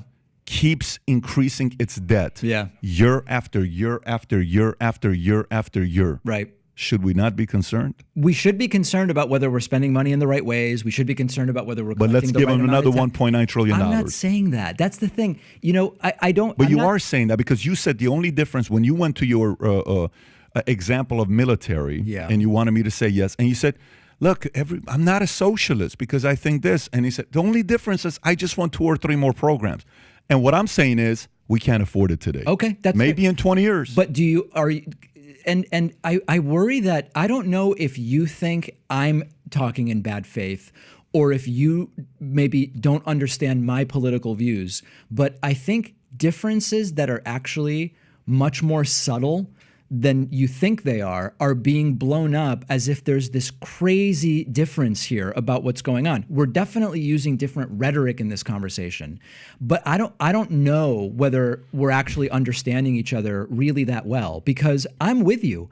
If there are programs that are wasteful, how do we define wasteful, right? That's the difficulty. But if there are programs that are wasteful, Yeah. if there are programs that are not economically stimulative, if there are programs that are being used for fraudulent reasons or whatever the case, I'm going to be right there with you saying we need to do something about this. The things I'm looking at when they are done in other countries, yeah. the country doesn't become socialist. You can still own your business. They don't socialize your business. They don't communize your business. None of those things happen. Many of these countries have really good business environments, but they're just saying, hey, we have enough riches here that this capitalist system has created, which I'm in favor of, where we can do a couple more things. That's all I'm saying. What I'm saying to you is You what don't I'm want saying- it. No, it's not what I'm saying to you that I don't want it. Yeah, we can't afford it. If you can stop interrupting this entire damn show, and freaking, It's not fun, is it? No, I'm good with it. It's part of having conversations with people. It doesn't offend me. But if I sit there and I say, Yeah. David, we can't afford it right now. Okay. I would say, what do you mean? I would tell you it's called $31 trillion. Okay. Is what it's called. We're in debt, a lot of debt. Okay. And you may not have to pay it back. Somebody has to pay it back. Your 7-year-old's going to have to pay it back, but that money's not going to print. 7-month. 7-month-old's going to have to pay it back. Someone's going to pay it back. Yeah. Okay. That $31 trillion, you're not just one day going to say, guys, let's just write this thing off. You guys okay, China? Hey, Japan, you cool? Let's just write this thing off and just forget about it. And let's start again. Yeah. How cool would that be? Well, we can't do that. We have that debt. We can't afford it right now. One of the things about a lot of these issues is, first of all, They're way bigger than any conversation where we just like list the programs and say we cut. If you look historically, countries don't cut their way to economic prosperity. Countries tend to grow their way to economic prosperity. You with me so far? Yes. Countries grow their way out of economic prosperity. No, that's the opposite of what I said. Countries Grow their way into economic prosperity. They grow by I've building heard that one too businesses. many times. So let's keep getting into debt, is what you're saying. No, that's not what I'm saying. So what are you saying? What I'm saying is, over the long term, if the government spending is economically stimulative, it will help to grow the economy. It's fundamental demand side economics. So like as an example, there are certain government programs that are highly, are these cigars, by the way? I just Yeah. noticed this over here. You can take it. If countries spend money on, I don't know, you seem to be looking something up. I don't know if you're paying attention. I'm listening to you, listen though. to me. I am listening to you. Go ahead. If countries spend money on economically stimulative programs Yeah. with a high economic multiplier, they can create growth. If countries spend money in ways that are not economically stimulative, then it increases the debt. So, for example, just to pick two different programs, I don't have any emotional attachment to these two programs. I'm just going to list two programs: food stamps and what is happening in here, by the way? Are those gummies? Yeah, taking vitamins. Man, this is Trying this to is be healthy great. for you. I know. I don't want to be the 400-pound guy. Food stamps have a high economic multiplier, okay? Tax cuts for the very rich have a low economic multiplier. I'm not passing any judgment in any way. I'm just telling you there are ways that the government can spend money that is good for the economy and ways that is not so good. That's my only point. What were the two programs you said you wanted to add on? I think we should have some kind of minimum level healthcare system for everybody. And Okay. it would actually be cheaper than what we have. What we have includes people that go to the emergency room as primary care, which is insanely expensive. Sometimes they don't pay their bills, and that leads to everybody who does have health insurance is just absorbing that cost. It would just be cheaper if we provided everybody some basic level of care. There are states that have done it. I think that's just a basic thing. And secondly, I would like to socialize some aspect of paid family leave, parental and maternal. Not hugely expensive. It's economically stimulative in the sense that when other countries have done it, they find that productivity ends up being higher when parents return to work, and it's been widely studied. These are just like two things. We're already paying for most of them, either in terms of productivity losses or through the healthcare that we pay for to absorb people who don't pay and use the emergency room. It can be done, revenue neutral. What percentage, like if going back to it, with what we have right now, the way it is today, Yeah, what percentage of your dollar are you comfortable paying in taxes? 1%. Really? Less than Abe Lincoln imposed. No, listen. By the way, I'm not going. This has nothing to do with what I'm telling you. Yeah, no, I know. You pulled up a different story. I'm not going to this. But what percent are you willing to pay today? I am not a high tax guy. Okay. What's high tax? High tax. I mean, listen. I don't want to get too much into my personal finances, but like I don't like that. I'm not auditing you, bro. I I'm don't just like asking that. you a simple question. I don't like that close to half of my income is going to taxes. You don't like I that? think it's too high. I think it's too high. What do you think is reasonable? Oh man, does it include healthcare in college or not? I don't know. Yeah, just I mean, give a number though. I say it doesn't. I say it think doesn't. That's in No on you. healthcare, no college. No healthcare, no college. Yeah. Status What quo. we have today. I would love to be in the 31 total. Just so you Yeah, know, I mean, I don't we're know. on the same page there. Yeah. Okay. So for me, the difference is the following. Yeah. One time I'm doing a podcast. Mm-hmm. I don't know who I'm doing a podcast with. Anyways, this was like a year and a half ago. Sounds explosive. And then it wasn't explosive. Actually, you know what I like about podcasts like this? Yeah. It makes me go research a topic. Mm-hmm. So one time we did a podcast about taxes. And how taxes at one point 90%. It was 90% taxes, and it was like for a long time. Ronald this is, Reagan, Ronald how he Reagan. wouldn't do more You than know two how movies a Hollywood year. was. This Yeah. is what they're doing. This is what it was like. So And you're talking about a 90% marginal on the very top incomes under Eisenhower, Correct. right? Can Okay, I make my point without you freaking intellects with degrees to interrupt this freaking high school graduate? See, that's guy. ad hominem. Okay. All right. So let me go back to this with these two Jews bullying me right now. So we're talking about taxes. Yeah. Okay. So I said, let me go find out what's going on with taxes here figure and it the out. history of it. Okay. So we send our research team, and I said, send me anything you can on taxes. You can assume this was like a very exciting 2 weeks of my life. Sure. Just studying taxes. It was awesome. It was a great experience. I can only imagine what it's like to want to be an accountant. It's got to be like a, fascinating experience. High suicide rate among accountants, So you know what happened? The one data that came about on when taxes got started, the history of tax. You know the whole story, what year it is, all that. I'm not going through that part. But I wanted to find out because a lot of people on the left say you can't compare governments to companies to, families. You right? can. It just might not be useful. But meaning it's not the same thing. You can't do that financially, all this other stuff. Yeah. So you see the Lincoln thing that, story pops up where, back in 1861, this guy goes up and says, hey, U.S., we kind of need some money. Yeah. This war was so expensive for us. We're going to have to tax everybody 6%. Yep. But I promise you, when we pay it off, we'll stop taxes. Mm-hmm. Do you know what happened? Well, after they paid it off? The taxes didn't end. No, it ended. Oh, they did end. Let me read it to you. Are you talking about the 3% or the 6%? No, so watch this here. Okay. On August 5th, 1861, Lincoln imposed the first federal income tax by signing the Revenue Act strapped for cash, which the government is kind of like, they don't have cash. They're in debt. Yeah, okay. So they need cash just like a corporation or a family. We don't have cash, so we need some debt. Yep.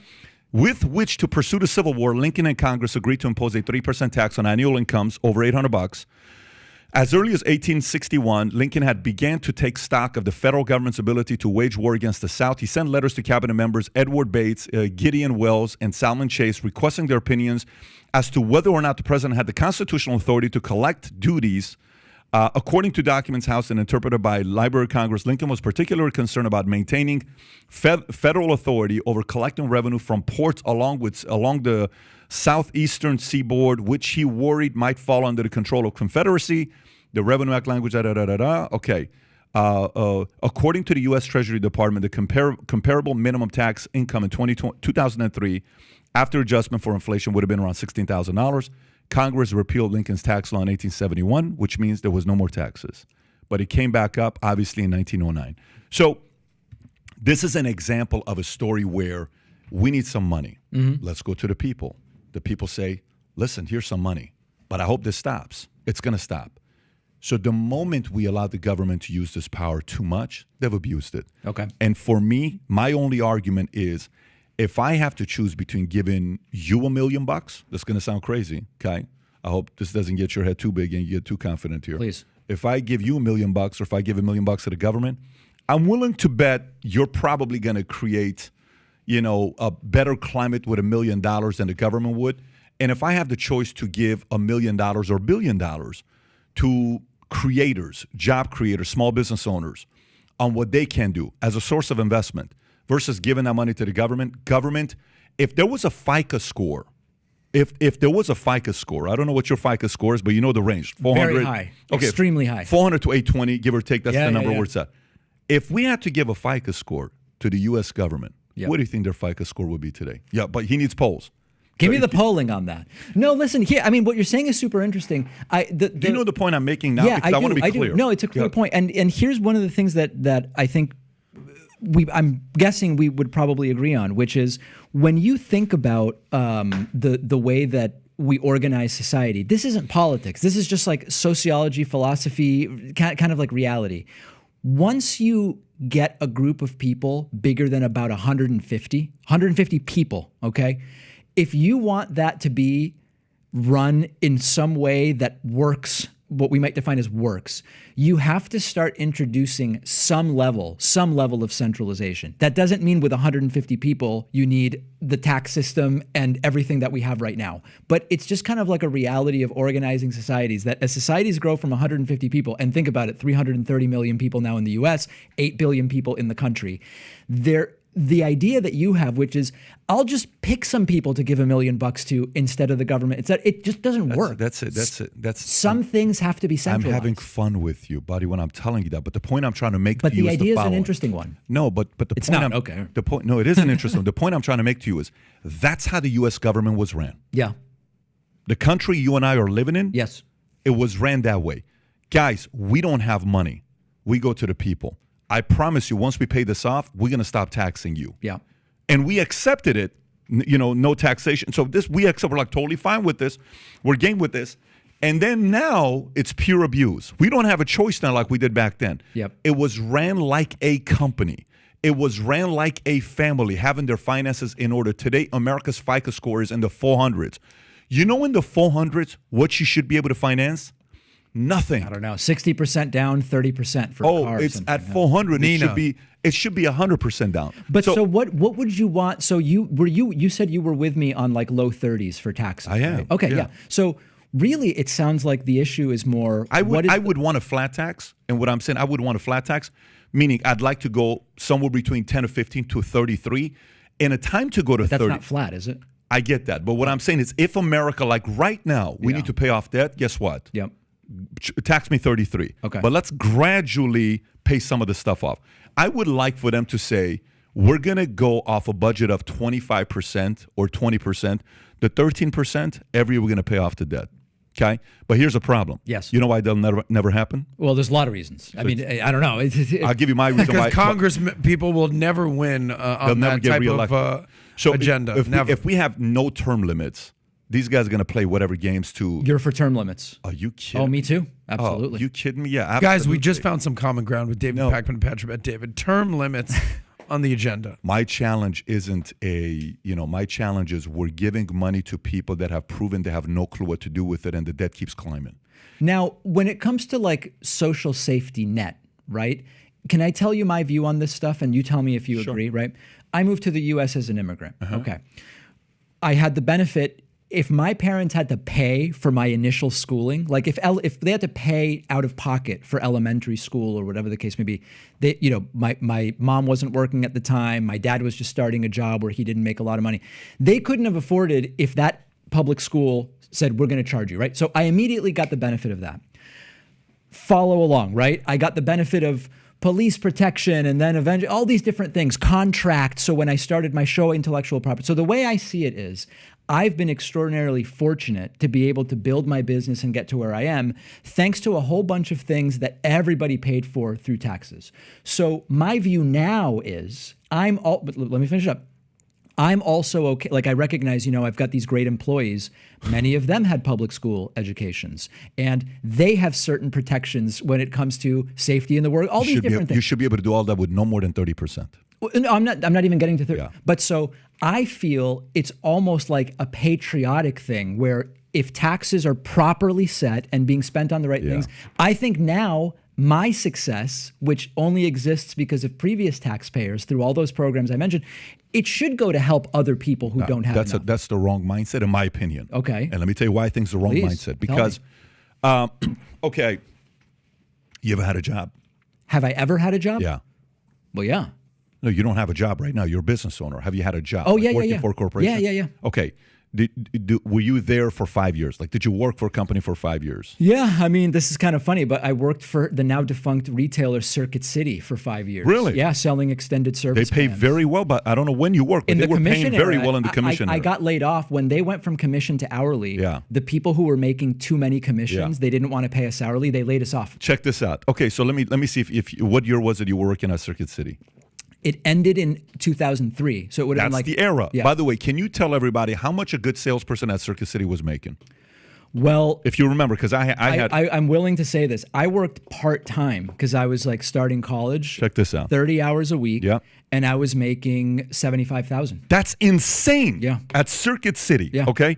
They realized it was insane, and they're like, "We're not paying these people But that's anymore." bullshit, though. That's bullshit, though, because that's why they went out of business. Right. Oh, the absolutely. model was working. Yes. You guys were doing your Best part. Buy came up, Dude, and then Best Buy's paying $7 an hour. But How are you gonna- you're about to validate my point. So check this out. This is a perfect example here. The perfect example is here. Mm-hmm. So for me, you know how you go to a funeral and everybody's mourning, and maybe you don't know the person, but you're going because it's somebody you don't have a relation, like it's in-law or somebody like that. Sure. But just the pain on everybody's face, you feel it, right? Yes. So for me, when I hear a company going out of business, Right. breaks my heart, especially a company that's been on for a long time. Yep. Because to start a company is very hard, very, very hard to start a company.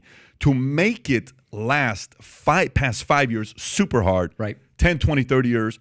And then create hundreds, if not thousands of jobs, it's not easy to do. Somebody and a group of people had to sacrifice a lot, right? Okay, so what you're saying is the following. Yeah. Hear me out. Okay. So the people who started Circuit City, Yep. okay, those who started Circuit City, those who paved the way before you, and they came and they crushed it, and now there's new management, and now because the people before you paved the way, you should accept lower salary to give back to the people that paved the way before, but it's not the people before that paved the way. It's the people today that are running Circuit City. You're actually not giving back to the people that paved the way. You're giving it to the idiots that are running Circuit City today. That's what's going on in America today, meaning you and I love America. I lived in Iran 10 years. I lived in Germany 2 years. I was in the military, and I come from a family politically on complete opposite sides, but I love this place. It's an amazing country. My responsibility on how I can contribute to society isn't through paying taxes. It's through creating jobs. It's through, when I pay my taxes, I paid a lot of taxes this year, a lot of taxes this year. Last year was a lot of taxes. I've been paying a lot of taxes, period. So, but for me, when I pay the taxes and I ask, where did that thing go to? Okay, what happened with that? What are they doing with that? If they're doing such a great job with it, why does the debt keep going higher? Why are we, keep not seeing any kind of return? Things are still same thing. Both of them are now asking to raise more money. Oh, it's only the left, the Democrats that just want to go. No, that's not. It's both of these sides who are part of the same camp. Another 1.9 trillion, another 2 trillion, another 2.7 trillion. I'm not for it. Okay. So all I'm saying to you is the same way the Circuit City folks ruined a great job you had making 75 grand, you're working 30 hours a week. Yep. They came, the new management decided to change the compensation structure that was working.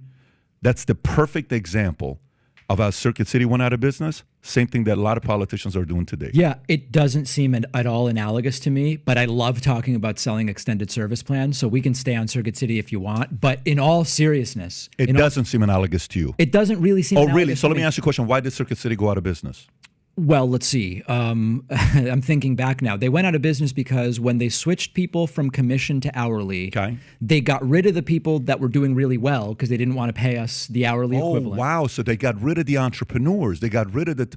No, so it's not analogous at all. They got rid of the people that are self-motivated people. Got it. So that is actually the perfect example. Because they changed the comp plan. They increased taxes for the people that were working. That's not at all analogous. They didn't increase taxes. They just laid me off. Did the $75,000 people make $75,000 again after they changed the comp? No, they did not. At a different job. Not at Circuit City. Not at Circuit City. You're laughing because you see the point. They left to a different place. Here's the thing. Then you got a new job and started making more money. But the point is, this is why people leave California. I was just going to say, isn't that exactly analogous to people getting out of New York and California? That's instead of high tax states to come to low tax states. So, I mean, we can talk about high and low tax states. The effective tax rate, especially if you own cars and homes in a lot of places, ends up being very close. Stay on Circuit City. Let's get off of Circuit City. No, I don't want to get off of Circuit City. Stay on this point because that is the point, though. David, that's the point. But I'm trying to have a different conversation. I'm sure you are. I'm trying to stay on this. But not because it's a more advantageous conversation. Because you're saying it's not analogous. What I just want to know from you is, I get it with the company. Circuit City deserved to go out of business, and it was allowed to go out of business, and that was great. I'm with you because they made a terrible business decision. I'm completely with you. What I'm asking you is, on a human level, in a country as rich as the United States, 330 million people, all these different things. I'm not saying no one should be rich. I'm not saying taxes should be 60%. I'm not saying anything. I'm just saying for the little comparatively that it would take just to make sure that there's no hungry kids, for example. The little thing. You don't have to go to the ER when you have a problem. Isn't that worth it to you? Isolate this. We can go to that. Stay on this issue. Don't digress. Stay on this issue. By the way, just out of curiosity, who's your guy? Like who do you look up to? What comedian guy, your style do you look up to? I just wrote a name down because you remind me of him. I don't know. You sure? You don't have heroes? You don't have comedians you like? No. David, you got someone you like. I'm just not. This guy doesn't lend money to people. He doesn't lend people their cars, and he doesn't have anybody that he'll... You don't have a celebrity, you didn't have anybody, a politician. Who do I like? You didn't have anybody you watch, like a Bill Maher, guys like that used to, I like this guy's style. Like, I'm a big Bill Maher guy. I love Chappelle. No, none of that. I mean, I casually would watch Bill Maher, but I mean... Are you a Jon Stewart guy? Or are you a, I would watch Jon Stewart a little All bit. right, so let's go back to Circuit City. Okay. Forget I digress. I That's wanna- my fault. I want to know Go back what to your Circuit name. City. Here was my technique for selling the service plan. Yeah. Do you want to know that? No. Okay. You're staying on Circuit City. He's digressing. If Listen, we can stay on circuit. but do you know why I'm staying on this topic? No. Okay. let me. This is. There's a metaphor here. I promise you. In the business world, Yes. okay, when a guy or a person leaves a company, Yes. they leave for a reason. In the sales industry, many times they leave because comp changed. Okay. Yep. So what happens with comp? This is what typically happens with comp to our salespeople. A guy sits there. This is 2003. You said that's Yeah, what 20. I believe so. Holy shit! You're making 75 at 18. Yeah. Okay, so check this out. I got in this. You want to really know a crazy story? That's why I love Circuit City stories. I was audited because it wasn't plausible that I was making that much, and so a guy showed up, an investigator with a recorder, and they're like, "So where exactly did you make this?" It was a crazy thing. My mom sat with me. I was like, "Mom, I don't know what's going on. I'm just selling computers." Dude, I know a lot about the Circuit City folks because Yep. I recruit a lot of Circuit City folks after interesting. that happened to the insurance industry. I remember that happened. But this They is tried why. to recruit me. Well, here's the part though, because you guys were sick. Circuit City sales training was awesome. Same was Bally Total Fitness. By the way, I'm a Bally's guy. Oh, is that okay, right? so Circuit City is sitting there and they're saying, who the hell is this Pakman guy we're paying 75 grand a year, working 30 hours a week, and he's 18? Right. He shouldn't get paid that. Correct. We should only pay him $6 an hour. Yes. There's no way this guy's worth. We're overpaying him. Some idiot at the top said what? We're overpaying him. Yeah. Okay. So they came up with this idea that let's fire these guys that have charm, Yep. charisma, sarcastic, witty. People like him. They're selling. Awesome. Who cares if he makes 75? They flipped it on him. Yep. That happened to me when I was when I was 21. I just got out of the military. So people at Bally's at one point were making 180, 200 grand a year. In the 80s, in the 90s, salespeople. By the way, Circuit City was paying 180, 200 a year to salespeople. Circuit City was killing it. There was like right? one guy making that much Well, one guy per place. in but- Connecticut. No. There was no one in our store making that much. well, maybe not your store, but there's a lot of guys that were making money at Circuit. If you're 30 years old making 75, there were plenty of guys that were making I money. was 18 years old. I'm sorry, 18 years old making 75. Yeah. A lot of people were making Wow. money at Circuit City doing sales. So here's the point. Please. Guy changes the comp. Yep. He lost you. Okay? You get fired. You go elsewhere. You do other things. Yep. Did a lot of other people leave? Well, anybody making under 10 an hour in commissions Yeah. was too bad of a salesperson. They got rid of them. Anybody Okay. making over 20 an hour, Yeah. there were 2 people in our store. I was one of them. They got rid of us. So they only kept those 10 to 20. So So they socialism kept the doesn't most work. average That's why people. They just socialism kept doesn't work. average well, no, people. socialism would have been That's why keeping the under 10. socialism doesn't work. Socialism would have been oh, keeping the now under you want to 10. flip it, don't you? No. You're shrewd. This But is, think about that. Dude, Socialism would be you No. got to keep the ones earning No, under actually, 10. it's not. the middle. Socialism is Oh, social. come average. on. That's So- insane. social- This is crazy. this- This is a great conversation about things completely disconnected from They're political 100% politics. connected. But I love the conversation. They're 100% connected is what they are. They're 100% connected. Because it's like saying, if you tax people less, hey, wait a minute. Elon's making too much money. These billionaires are getting too rich. These millionaires are getting too rich. This is not good. We need wealth tax. We need this. We need that. No way we should be doing this. Hey, you know, when Elon's saying something in whatever it was in California, and the mayor responded back, and he says, okay, noted. Boom. I don't know if you remember this. No. Do you remember when the mayor or Yeah, the councilman it was in San responded? Francisco or Yeah, Silicon Valley. We should do away with them. He's like, all right, got it. We should do away with Tesla, and they're this, and Elon is this. like, and he got just it. tweets back and Yeah. says, noted. Moves to Austin. Great. Guess what? Austin got Elon.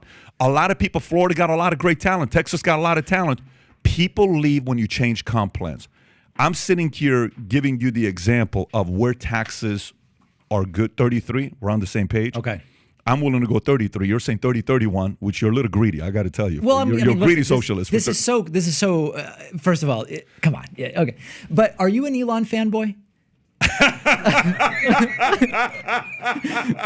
Not as much as you're a Joe Biden fanboy. No, because no, you're a diehard Biden guy. I would be interested, actually. If I would have known, I I'm would have not gotten Joe a- I'm Biden not a shirt. diehard Biden fan. Oh, it's obvious. You love. Seriously? No, So I what's- mean, now I why don't know. Are is we it being on your, serious now? on your podcast said, why do you have a painting of Biden in the back? Oh, okay. So, all right. Okay, You're go just ahead, kidding. yeah. What is your because I was a relatively early Tesla investor, and I still drive a Tesla. I think it's going to be my last one. I've sold the shares. Where are you on Elon? Because a couple people wrote to me. They're like, "Oh, Patrick's a fanboy on of Elon." and or on Tesla? either. Okay, so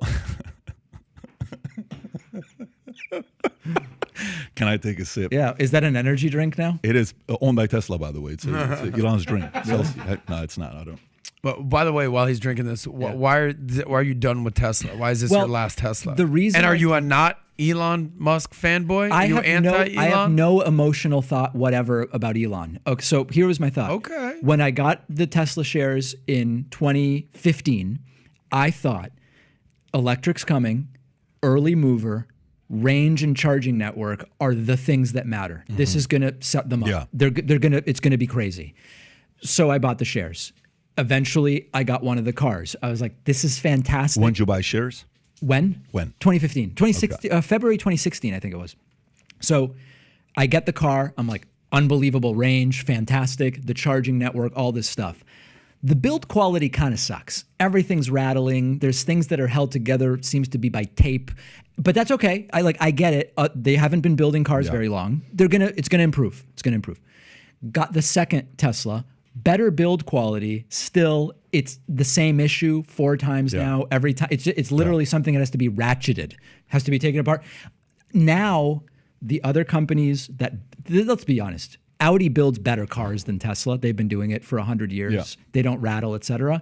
They're losing the charging network advantage slowly, partially thanks to the Inflation Reduction Act and the high-speed charging. Here we go. Spokesperson for Biden. Go ahead, keep going. And also the range, there's more and more cars now that are matching the range. So I think the time, that first mover advantage is diminishing drastically. So David, if somebody didn't know either one of us and they had to poll to say who's a Elon fanboy, it would be you. Why? Here's why. You're against all of it. Can I answer? Bro, why are you such a bully? Let me answer, man.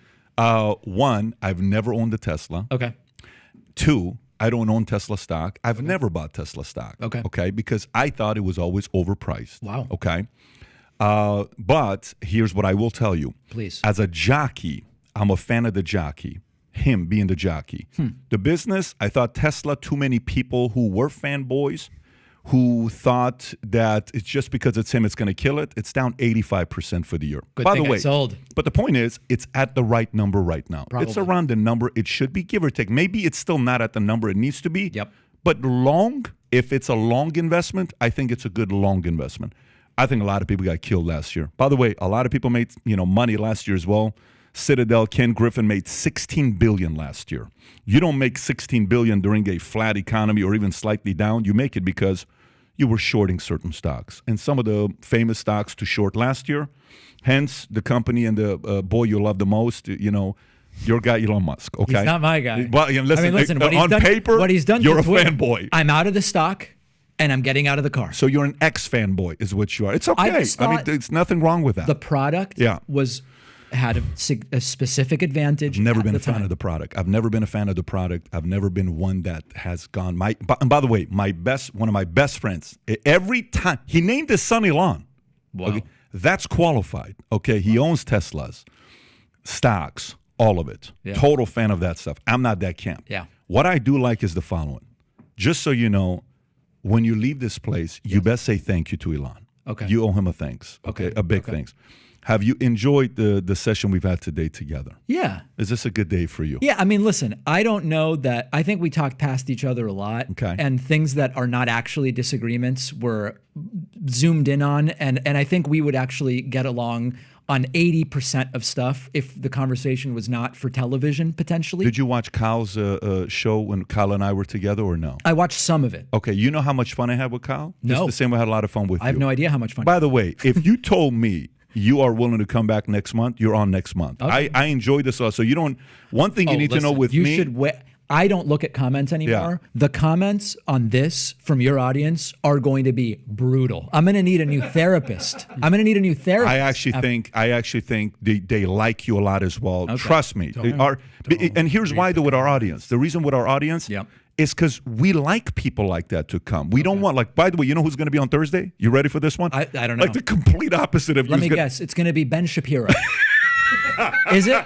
Worse. James O'Keefe is going to be on Thursday from Veritas. Project Veritas. Veritas. Oh my God. Yeah, so he's going to be on. But if I'm sure you guys would like to have lunch together and have a good time together. I'll still be here. Yeah. I'll swing by. So, yeah. but here's the point. Here's the Maybe we said something. the point I want to make to you is on the topic of differences and all. You said he was going to have to thank Elon for something. Yeah, because yeah. without Elon, you and I wouldn't have tweeted each other. He's running Twitter right now.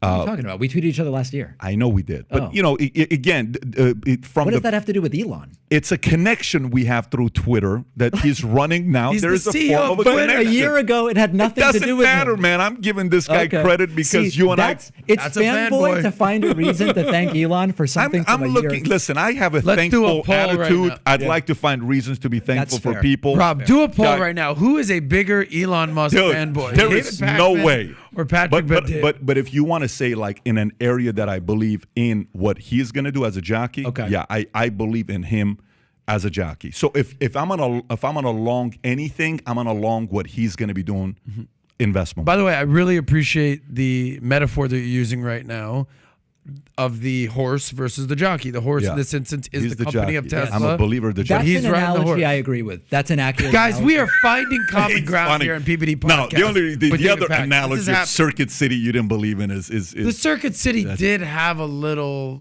analogous. Are you I kidding think me? only at the Metaphorical most superficial speaking. level. I think if we dove deeper, it falls. Come on, bro. That's There was like some- there was some- you there was some you substance there. dropped like it's as if I wanted to say it, but you said it. They got rid of the top guys and the bottom guys to make the middle guys happy. That's socialism. It's not. It's social. They do. He's smile on your Socialism face. does something for the And bottom. an It's hour and a half fundamentally not later, socialism. saying he's not a socialist, folks, he's defending socialism. Okay, But so the reality is, Circuit City did shut you know down. what would They be a did cool close. shirt? Here would be a cool shirt. Here's what would be a cool shirt. Okay? Oh, wait for it. Can you pull up this book called First Rate Madness? Pull up the book to cover. I have an idea. I have an idea for our friend here. I've got a book that I'm working on, so maybe I could take this and this will be the cover. Let's see. I don't know if you want to use this cover, but so pull up that. You see that cover right there, First Rate Madness? Yeah. Part of it is Kennedy, okay? Yeah. Part of it is Lincoln in the upper and the right? other one is, I don't know who the bottom left one is. Could be Jackson because they talk about him a lot. It's not Sinatra? Are you being sarcastic? No, I'm kidding. Yeah. Okay. No, I think we should get a picture like that made, and I'll tweet it out today just because I like you. I think it should be half the face should be Biden. Okay. The other quarter should be Bernie, and the last quarter should be Elon Musk as a fanboy for him. And I'm going to say, David, this art was by the way, can you tell our graphic design team? I'm sure he's going to talk shit all day today. We're going to have a good time. Like, that's a gift from me to you. I don't know what we're talking about, but it sounds interesting. Yeah. What was the name you wrote down describing David? No, Pakman? he's John Stewart. This guy's talented. I like it. I like Stewart. it. Yeah, He kind of you're does very look like talented. John Stewart. You've I never heard believe- that before, Well, David? people say you and when we're talking about Jews who are 5'8", it's and You are talk the about goat. politics. No, I'm actually not going there at all. I'm going Okay. purely talent. Okay. Your the witty, the poking, the sarcasm, you have it. You have that talent. You can't teach that. You either have it or you don't have it. You have it. I appreciate that. You really are very. Pull up a picture of John Stewart, by the way. You did. There is sort of an I uncanny, get Joseph blondish Gordon-Levitt more. Yeah. All right, let's. I mean, come Oh on. my God. Look, young John Stewart here. Is that a new picture? Oh, that's new. Okay. That's a mugshot. Can I get Don't a do young- young John Stewart? why would they put that picture on his Wikipedia? He's got to have better pictures than No, when he was young, he was way harder. Than Better pictures than no, when he was young, he was way harder. Than Oh, you, look at Dave. that. I'm sorry. Oh. Yeah, there you go. You have a blonder version of him. He has There's a little way bit. better hair, I think, but I You don't got good hair too. Okay, but- we got 8 minutes here. Wait, Question- but so you're not Bet Joseph David sounds like Gordon-Levitt? it could be a Jewish last name. Assyrian. Assyrian. Okay. So Assyrian Ben. bet, like Ben bet, David. Beta is house. Bet David. Got it. Ben is son of. Yes, in the- Hebrew. I yeah. speak Aramaic as well. Fluently. Really? Yeah. No, you're way more of a young John Stewart. Sounds than hard to believe. Joseph Gordon-Levitt. My Hard to believe. So, for example, when I watch Passion of the Christ, Yeah. I actually can understand what they're saying to each other. Literally. I didn't watch it, and even if I watched it, I assure you I would not have understood it. Yeah. Okay, so last thoughts here before we wrap up. We got 7 minutes. You pick your topic. What do you want to do? If you don't, I have a topic for you. But Okay. You're in charge. So DeSantis, what's going to happen here? What are your thoughts? Well- Do you think it's going to be ugly? Are you from the school of thought that there's going to be a civil war? It's already starting. You heard what Trump said yesterday. Loyalty. I'm about loyalty. Okay, give us your thoughts. I do think so. I think Trump is furious. There have been reports for 6-7 months that DeSantis should have said, I would consider it, if Trump doesn't run. And DeSantis has not said that. And Yeah. you're supposed to say that. That's the loyalty test. I do so selfishly in two ways. I hope it's an absolute disaster. One, I think it'll make it less likely either of them win if they have a year during which they're just going crazy at each other. And number two, I think it would be hilarious because honestly, either one could end up on top. I know that there's this idea among some of my colleagues that DeSantis is similar to Trump, but smarter, better spoken, less gaffe prone, all these things. Trump is really good with the nicknames and the making fun of people and stuff. If DeSantis declares and they're actually running a national campaign, not Florida, but a national campaign, I would not understate the possibility of Trump really doing to DeSantis what he did to little Marco, calling Ted Cruz's wife ugly, this sort of stuff. It could get ugly, and it's not clear DeSantis will get the best of it. Yeah, I don't know if I disagree. It's a okay. So here's a question for you. You're on the inside strategy team for Trump. Okay. You're on the inside strategy team for DeSantis. Yeah. What are you telling them? I know you're gonna say Trump's not gonna hear anything you say anyway. But what are you saying? What would you say is the strategy for if you're like, hey, to win we got to do X, Y, Z? What would you say? I think I am terrible on political strategy, but one of the if I had been advising Trump, I would have said don't announce in November 5 days after a midterm election. I would not have done that. If I'm DeSantis's team, I would say, listen, you're not even running, and in some polls you're defeating Trump. I would wait. Continue to allow Trump to be furious. Continue to allow Trump to. He had this low energy rally in South Carolina. Nobody went. He was sweating and it was bright orange. It was just horrible. Keep letting Trump do this stuff where he just looks silly. And then when you finally do announce, really think about it and do it in a way where you actually launch a formidable campaign. Instead of jumping in now and getting involved in this stuff, I wouldn't do it. Very interesting feedback. Okay. Question, do you have a book you're promoting? Is there anything you're promoting? It's being written still, so I don't have it to promote. So what would you like us to drive to? Your YouTube channel or Twitter? I would love it if people, Twitter, oh God, no. I would love it if people went to my YouTube channel and subscribed. That would be unbelievable. Can we put the link in chat, description, all of it?